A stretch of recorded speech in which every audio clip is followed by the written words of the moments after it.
door wanaagsan saaxiibayaal sida orantii meel kasta aad dunida ka joogtaan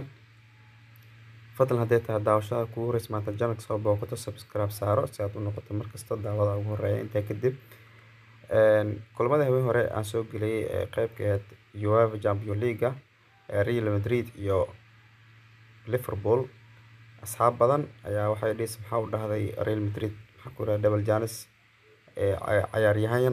ciyaaryahan qaar ah ka maqan marka Liverpool aan badinayso sidaan aniga hadalkayga aan u dhigan waxay ahayd Liverpool iyo Real Madrid markay iskaga hor yimaadaan kulamada Champions League boqolkii 99 waxa adag Real Madrid sidoo kale Real Madridna horyaalka Champions League waa kooxda ugu awoodda badan ama ugu hanashada badan markii la fiirsho marka sida hore kugu sheegana ma qabaa ku dhaar Liverpool inay ka badi karto maxaan ku yiraahdaa Real Madrid waana aragteen laba gool lagu hormar shan waa lagu dhuftay marka waa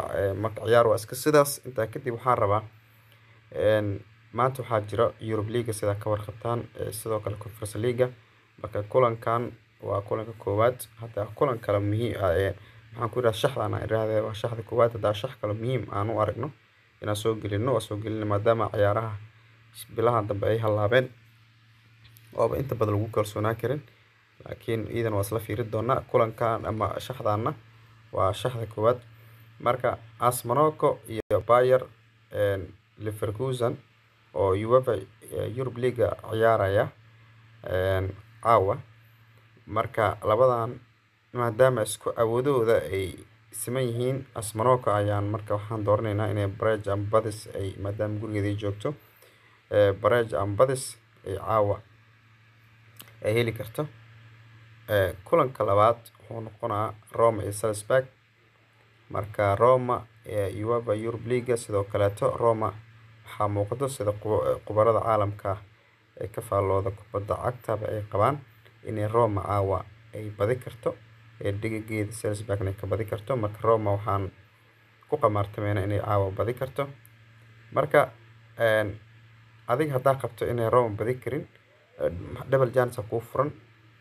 $1 is 18 cents ujeed waa dhihi kartaa way kala badinayaan ku furan tahay marka sidaasan kugu soo xoray Stade Rennes iyo Shakhtar Donetsk sidoo kale Europe League aan kaaga soo xoray Stade Rennes aan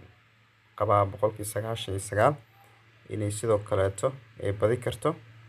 marka iidan hadaad adiga qabin inay badi karin waa ujeeda $1 iyo 20 senti ayaa saaran double chance kala badiskeedan waxaa saaran $1 iyo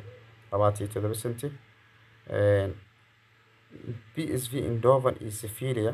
waxay la tahay kulanka horeeto Sevilla inay awood ay soo garaacday PSV Eindhoven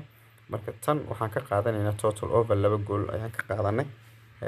meesha rabta ka timaado Sevilla hadii 2 gool dhaliso win ay isku joogtaa sidoo kale PSV Eindhoven hadda iidan badiso 2 gool win joogta hal iyo hal haday kala dhalayaan win joogta meesha ka timaado waxba naga magalin marka 2 gool aan ka qaadanay over 2 gool kulanka weyn wuxuu noqonaa sidoo kale Manchester United iyo Barcelona marka kulankan goolal waa iska dhalinaa waa qasab labadan kooxood waa kooxo weeraryahanadooda ay aad u sareyso marka United sidoo kale lama dhihi karo Barrage and Badis cidna ma dhihi karno cid badinaysa lama yaqaano laakiin sidoo kale idana total over 2 gool ayaan ka qaadanay oo 2 gool inay guud ahaan shaxda ka timaado ciyaartan